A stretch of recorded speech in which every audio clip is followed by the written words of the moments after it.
আসসালামু আলাইকুম গাইস, সবাই কেমন আছেন? তো আপনাদেরকে দেখাই আমাদের বাড়িতে কি রকম কুয়াশা, মানে অসম্ভব কুয়াশা, যা বলার মতো না। এই দেখে দেখে এখানে চলে গেছে আমাদের গরমের তাপে। আই সামনে যাই গাইস, এইটা অসম্ভব কুয়াশা, খেতে থেকে কুয়াশা আসতেছে, দেখেন কিভাবে, আপনাদের মানে বলে বোঝাতে পারবো না। গাইস আমার মুখ থেকে দেখো কি পরিমাণ কুয়াশা বের হইতেছে। সামনে যা না, ক্যামেরার সামনে যা। আরে ক্যামেরার সামনে। আরে আমি শিয়ালের গল্প শুনছি। আরে না, শিয়ালের গল্প না গাইস। দেখেন কি, এই যে তোমার এখানে এই যে চলে গেছে কুয়াশা, কিভাবে আসতেছে, মানে বলে বুঝা। আমি আগে যাই, বলে বুঝাতে পারবো না। আমাদের এখানে আসবে না শিয়াল, মানে কি পরিমাণ যে কুয়াশা আসতেছে, বাড়িতে এত কুয়াশা দেখো। হ্যাঁ বুঝছো, এই যে দেখছেন গাইস, কি পরিমাণ কুয়াশা, বলার মতো না।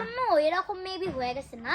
হ্যাঁ অসম্ভব, মানে কুয়াশা গাইছে, আপনাদেরকে বোঝাতে পারবো না। দেশের বাড়িতে এত কুয়াশা যে বরফের মতো পড়তেছে না। গেট খোলা রাখো, ভয় না, আমি আছে তো। তোমার আম্মুকে আসতে বলো। এত শীত কেন? তো গাইস দেখেন কি পরিমাণ কুয়াশা, আমরা এদিকে চলে এসেছি। এত কুয়াশা, অসম্ভব কুয়াশা। ও ঠান্ডা লাগে না? জাস্ট একটা সোয়েটার পরে এসো তাও। আরে আপু মুটকা না, তো ঠান্ডা লাগবে কি? ও হো আমার থেকে মুটকা। আমি মুটকা বলছে, মনে হয় দেখেনি, মনে হয় কি পরিমাণ যে, মানে কত সুন্দর। কুয়াশাটা কমে গেছে।